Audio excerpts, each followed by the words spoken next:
his administration a couple of months ago after the protests by the Gen Z.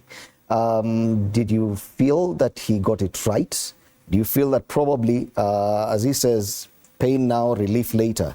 Do you feel that this time round the president got his formula right?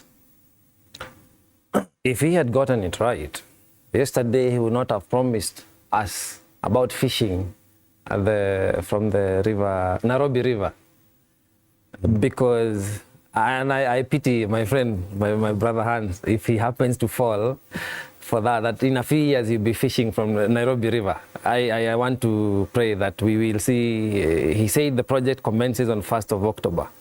I want to see how far that one goes. What am I saying? I mean this, Fred. And Kenyans are very woke nowadays. You know, we are privy to information. We are able to understand whatever is happening in our nation. We understand the Constitution.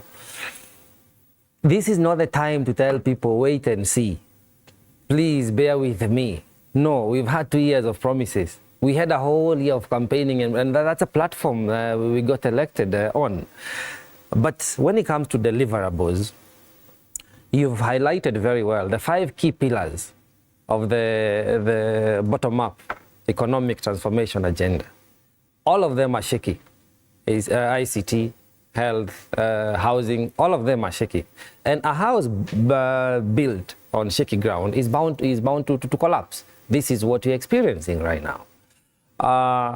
So to try and paint a different picture about this administration, especially after 2 years today, is really not being very just to the very same person, the president of the nation.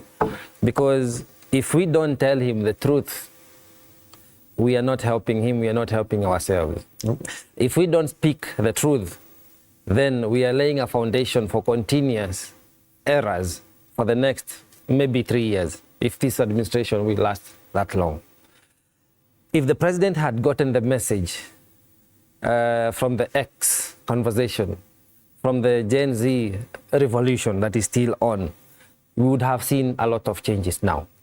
But unfortunately, it is the same old trick that is happening. If the president was performing, and this is where I would want my friend Hans to persuade me to see, perhaps I could be missing something.